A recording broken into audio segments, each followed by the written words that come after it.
Real Madrid come up against Real Sociedad in a crucial game. Sevilla has tied against Alaves yesterday, which, if Real Madrid is able to come up with the 3 points, could be probably, honestly, close to the end of La Liga. That puts up a 9-point gap, I believe, on top of La Liga, which would be crazy. Quick things with the lineups. Camavinga is actually starting. Toni Kroos and Fede Valverde are both out for this game. Rodrigo up top. Let's see how this game goes. We'll see you guys at the end of the first half.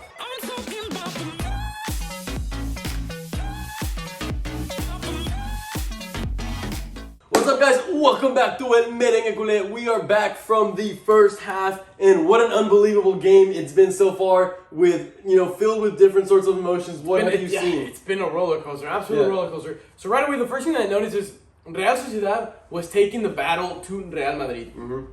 And you can understand this when you look at the table. And if Real Sociedad comes away with this victory, they jump from, I think, 6th place straight to 3rd place, above Barcelona. Yes, Barcelona's still to play tomorrow, but it just goes to show this game has a lot of value for Sociedad. Right, yeah. It's not just like they're out of La Liga, they don't really care about anything. They still have a lot at stake, and it goes to show how tight La Liga is. Yeah. Especially in those 2nd to 6th, 7th position. Now that with Valencia won their game, they're also within that same span of points. So it's a La Liga that's really tight for those European positions. So just like you said, there's a lot at stake, and it was a game that Real Madrid, I think, came out a little bit asleep. Yeah, definitely. You see Ancelotti's hair, just straight out of the bed. I'm kidding. No, but we saw the same thing that happened when Real Madrid played PSG in the first leg. Carvajal leaving the foot out a little bit extended, too far, creates a penalty, and right away they call it. And Courtois was inches away from getting it. Yep. It went in. Oyarzabal puts it 1-0, and the sensations for Real Madrid were bad. At that point, the game plan was falling perfectly to Sociedad's strategy. It's very worrying to see Carvajal like that, because it's starting to become a recurrent thing. It's not just okay, Carvajal had one mistake and he gave up a penalty, it's fine. He does this a lot. He did it against PSG, like you said. I don't know if you remember, but against Manchester City when we played them a couple of years ago in the Champions League, he was the one in the first leg that gave away the penalty before going into quarantine. He's given up so many penalties over the past couple of years that it's starting to become just anti-competitive, because he's committing too many fouls. But yeah, the cards fell straight into how Sociedad would have wanted. They were up 1-0, but then that's where I think they committed the mistake. They took it too far. I think they realized that Real Madrid has been struggling to score this past month, we'll put it. Most of the games end up being pretty low, just 1-0 or whatever. So they sat back a little bit too far, and having Isaac as their only attacker, they shot themselves in the foot. They had no outlet out. Chino Silva, great player, very technical, but doesn't have that explosion, that drive to take on and beat the whole midfield for Real Madrid and start a counterattack or whatever.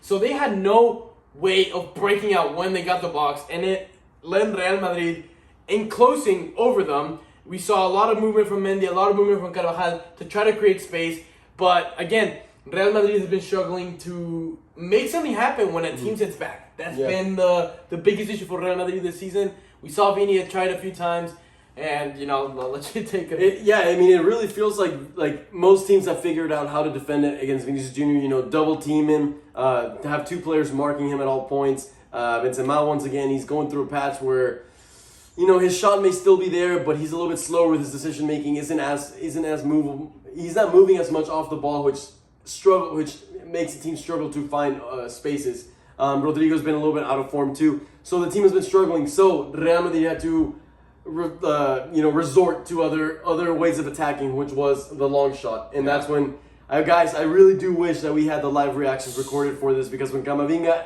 and when Modric pulled up with those long shots, I went pretty crazy, especially with Modric's. But I was super happy to see Camavinga score such a beautiful goal. I think it's a huge confidence booster for him. He's only 19 years old, and especially when we're coming up against this PSG game where we're going to be missing for sure Toni Kroos, and then Fede Valverde should be back, but it might be a game in which we also have Casemiro without Casemiro. So it might lead to Valverde and Camavinga starting up against PSG. So it's really, really, really good to see Camavinga pick up this sort of confidence. That was a beautiful shot. And then Modric. Beautiful. Yeah. What a strike. I think the atmosphere in the Bernabeu was absolutely phenomenal. The whole team was behind, the whole fans were behind the team towards the end. If Real Madrid can learn to play more like that with that sort of a high pressure. Yes, I know Real Sociedad facilitated that high pressure by sitting back super deep, and it's something that PSG is probably not going to do. But if Real Madrid can sort of bring the game a little more to teams and do what they did these last 20 minutes of the game, then I think they're going to deliver a lot more enjoyable of gameplay. Do you have any final? I know you were a little frustrated at the goal that was taken away from Benzema. Yes. He wasn't, you look at it millimetrically, you pull out the ruler, you look the millimeter. Yeah, he's 2 millimeters offside. But what advantage did he gain from it? Come on. Yeah, that's a whole other dilemma. But anyways, I don't want to make this first half drag on too long. We'll see you guys at the end of the game with the final result. Hopefully a victory for Real Madrid. See you guys then. All right, guys, we are back from that second half, end of the game, final score 4-1, and I could not be any happier. I think this is probably the best way that we could be going into that PSG game. I felt like everything that we needed to happen actually ended up happening. Players are more confident. We got a win. We scored a lot of goals, and we're kind of going into this game feeling like it's possible. What do you think? Yeah, I mean, what a way to come up against that PSG game. Putting 6 goals against a Real Sociedad that's battling for Champions League positions. They're neck to neck with everybody. I just talked about it. But, I mean, yeah, you see Camavinga, a player that doesn't really get much playing time, that's going to be probably forced to play against PSG, score a banger, play a hell of a game. You were arguing that he potentially was a man of the match. Yeah, I think in my opinion he is. Yeah, Modric, again, getting man of the match. Another player that you're going to have to want him to be top-notch against PSG. Because, again, reminder, missing Casemiro and most likely Toni Kroos. Yeah, it's going to be interesting. I mean, some people are saying, Ancelotti himself was saying that he expects Toni Kroos to be back. But at this point, and this kind of, I want to hear from you guys down in the comments. I'm not going to deny, obviously, how good Toni Kroos is for us. But in a game against a PSG that plays with such a high tempo, is it just better to just throw out there Camavinga, Valverde, and try to match their tempo? Like, yes, I know we lose so much from not having Toni Kroos, and what I'm saying might be wrong ultimately, because Toni Kroos does bring so much to our game, but it's just I keep thinking back to that first leg and how PSG ran all over Real Madrid, and is what they need really just more legs in the middle. But let's try to focus a little more on this actual game. I feel like Real Madrid came out to the second half equally as focused. I love the fact that we went from like worse to better. I feel like a lot of times when you start a game really good and then you start slowing down as the game progresses, that's when you just end up leaving the game with bad sensations. But whenever you start from like a little bit iffy and then move up, you really feel like you got the most out of the game. So I'm happy to see that. Once again, I don't feel like Vinicius Jr. had the greatest of games, but nonetheless, he still ended up winning us that penalty.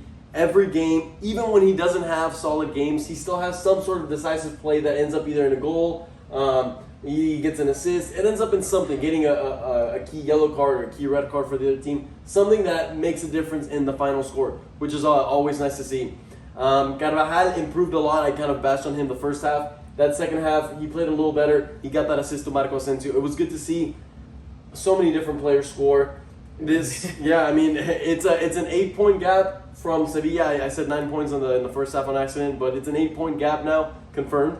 And we still have to play against Sevilla, still have to play against Barca and Atletico Madrid. So, there's still tough games ahead, but with the way Madrid is playing, it doesn't make me feel like they're just going to completely drop out of the race, or like not drop out of the race, but just like completely lose it. And they have shown signs of slowing down, but not to that extent where it's a little bit worrying. Yeah. Especially with Sevilla, who's fighting for the Europa League, I find it difficult for them to keep up in the battle with Real Madrid, especially if we were to get eliminated from PSG and then all we have left is La Liga. I think that's, it's going to be pretty solid at that point.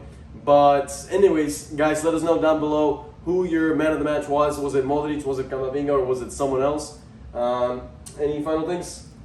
I just wish Sociedad has shown up to that second half. Yeah, they really did, and I feel like I always bash on games whenever the other teams don't show up against Barca, and I think this is a game against when the team that didn't show up against Real Madrid. One final thing I will say is we have sad news. As you can see, Ricky has been wearing this brace. We he heard us and he kind of just real quick give the audience. So I was defending, right?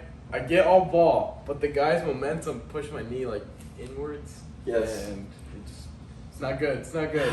Yeah, we're hoping it's not too serious of an injury, but nonetheless, Ricky is broken, and that is headlining the rumor mill. Anyways, guys, I hope you enjoy the video. Sorry that it couldn't be a live reaction, but with that being said, still, we would really appreciate it if you hit the like button, leave your comment down below, and next video is none other than, well, actually, we have Barca obviously, but for Real Madrid is none other than PSG. With that being said, guys, we'll see y'all later, and as always, a la Madrid.